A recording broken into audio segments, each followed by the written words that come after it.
ధర్మ జిజ్ఞాసులకు శుభాశీస్సులు. నేటి ప్రపంచం విషతుల్యమైపోయింది. ప్రతి పదార్థము విషంతో నిండిపోయింది. ఏది తిన్నా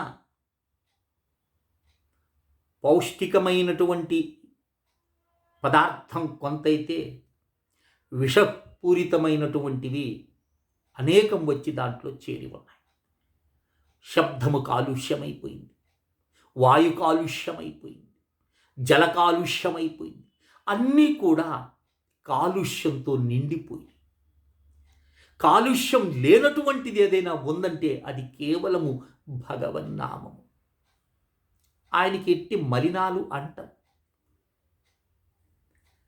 కనుక ఈరోజు నేను చెప్పబోయేటటువంటి ఒక సాధన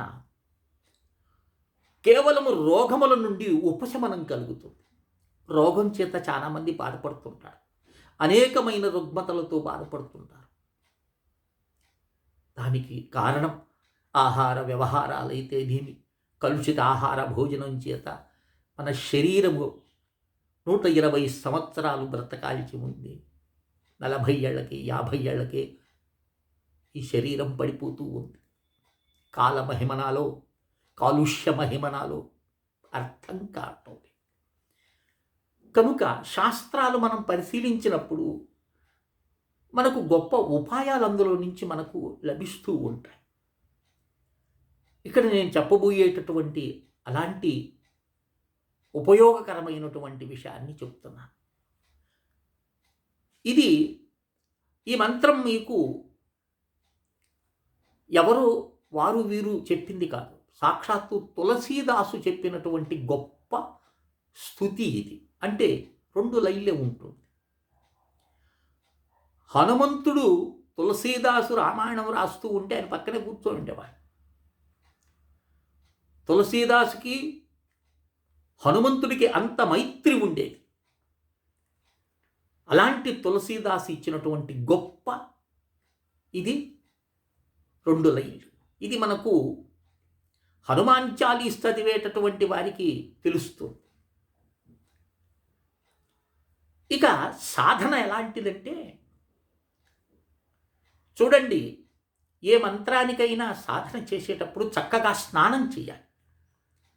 స్నానం చేసిన తర్వాత దైవ సన్నిధిలో కూర్చొని దైవానికి పంచపూజ కానీ షోడశ పూజ కానీ లేదా ఓ నమస్కారమైన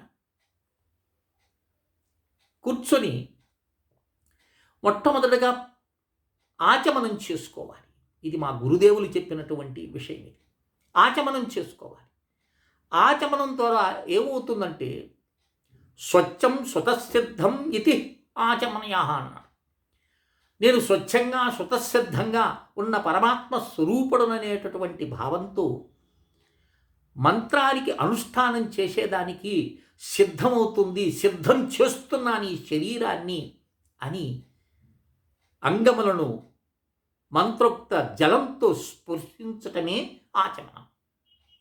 అలాంటి ఆచమనం చేసుకొని చక్కగా భౌతికంగా శుద్ధి అయినావు. ఇక అంతర్గతంగా శుద్ధి కావాలంటే ప్రాణాయామం చేయాలి. మొట్టమొదటగా కుడి ముక్కులో నుంచి గాలి తీసుకొని ఎడం ముక్కులో నుంచి వదిలి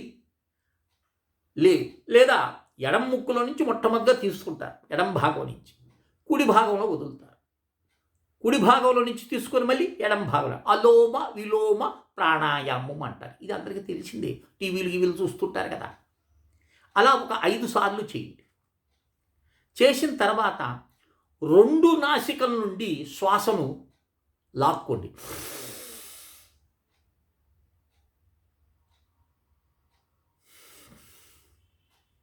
ఇలా 2 నాసికల నుండి శ్వాసను పైకి తీసుకొని నాసికా పుటముల నుండి వదిలేయండి. అలా వదిలిన తర్వాత నీ యొక్క నాలుకను పై భాగాన, అంటే అంగిలి అంటారు కదండి, మామూలుగా నాలుక మధ్యస్థంలో ఉంటాయి కొన్ని సందర్భాలు. ఈ నాలుకని పై భాగానికి అంగిలికి తగిలియాలి.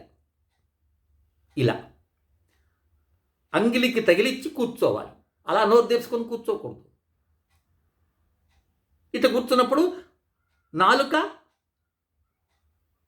అంగులికి తగులుకోను ఆనిత్య గట్టిగా. మీరు కళ్ళు మూసుకొని ఒకసారి చేసి చూడండి. కిందకి దించండి, ఒక అనుభూతి ఉంటుంది. అలా పైన తగిలేవనుకో, ఒక అనుభూతి ఉంటుంది. మెదడు తాకినట్టుంటుంది. అలా తాకిన తర్వాత నీ శక్తి కొలది 108 అనేది సహజంగా చేస్తుంటా. నీ శక్తి కొలది ఈ మంత్రాన్ని జపం చేయండి. ఇక్కడ నేను మంత్రం చెప్తాను, ఎందుకంటే దీంట్లో బీజాక్షరాలు లేవు కాబట్టి నేను చెప్తాను, వ్రాసుకోండి. నాశై రోగ హరై సభ పీరాం. రాశారా? నాశై రోగ హరై సబు పీరాం జపత నిరంతర హనుమత భీరాం. ఇది చోపాయి అంటారు.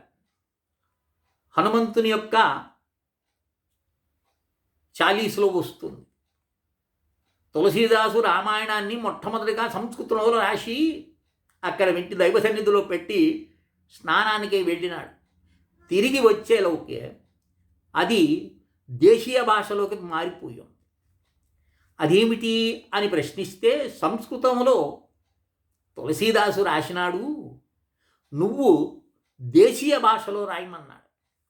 ఇది హిందీ కూడా కాదు. అందరూ అనుకుంటారు తులసీ రామాయణం హిందీ కాదది. అది భోజ్పురి భాష, దాంట్లో కొంత కలిసి ఉంటుంది. హిందీకి దగ్గరగా అనిపిస్తున్న ఆ పదాలు మీకు ఆ యొక్క ప్రాంతీయ భాషలో తులసీదాసు రామాయణాన్ని రచించినాడు. కనుక ఇక్కడ నాశై రోగ హరై సబ్ పీరా జపత నిరంతర హనుమత వీరా. ఈ మంత్రాన్ని జపం చేయండి. ఎంత జపం చేస్తావో అంత జపం చేయండి. 1 గంట కేటాయించుకోండి, జపం చేయండి. నిత్యము, దీని అర్థం చెప్తున్నాడు, నిత్యము నీ నామాన్ని జపించుచు నిన్ను స్మరించు వారికి సమస్త రోగములు పటాపంచలై పోతాయి. వారు బాధ విముక్తులై సకల సుఖములను పొందెదరు అని అక్కడ మనకు ఈ మంత్రార్థం ఉంటుంది. కనుక చక్కగా ఈ చెప్పినటువంటి అనుష్ఠానాన్ని చేయండి. రుగ్మతల నుండి మీరు తరింపబడతారు. ఎందుకంటే చూడండి, మానసిక రోగాలు, శారీరక రోగాలు ఉంటాయి. ఏమీ లేదు, బాధలతో పడుతున్నావా, ఆరోగ్యం బాగానే ఉంది, కానీ దారిద్ర్యాలతో బాధపడుతున్నావు, మనసులో ఆ యొక్క చింతన ఉంటుంది. అలాంటి మానసిక రోగాలైతేనేమి, శారీరక రోగాలైతేనేమి సమస్తం కూడా మీకు తొలగిపోతాయి. అర్థమైంది కదా? ఉపాసన మొట్టమొదటగా ఆచమనం చేసుకోవటం, చక్కగా కూర్చొని 5 సార్లు ప్రాణాయామం చేయటం, నాలుకను పైన దానికి ఆనించటం, ఈ యొక్క మంత్రాన్ని జపం చేయటం. బస్ ఇంతే. ప్రతిరోజు చేయండి, ఉదయము సాయంత్రం. మీకు ఏ సమయంలో చేయాలనిపిస్తే ఆ సమయంలో చేయండి. ఇంట్లో రోగిష్టి వాళ్ళు ఉన్నారా, వాళ్ళు కూడా శ్రద్ధాభక్తులతో కనీసం కూర్చోలేకపోతున్నావా, కింద ఓ కుర్చీలన్నా కూర్చొని. మంచం మీద జపాలు చేయకూడదు, మంచం మీద కూర్చొని భోజనం చేయకూడదు, కొన్ని నియమాలు ఉన్నాయి. ఇలా ఈ అనుష్ఠానాన్ని చేయండి. కుర్చీలో చక్కగా కింద కూర్చోలేనటువంటి రోగగ్రస్తులు ఉంటారు కదా, వాళ్ళు చక్కగా కూర్చొని స్వామిని ఆనందంగా మీరు జపం చేయండి. అద్భుతమైన ఫలితాలు ఉంటాయండి. చేసి చూడండి. ఇందులో మీకు ఇంకేవైనా సందేహాలు ఉంటే 9966 90246కి కాల్ చేయండి.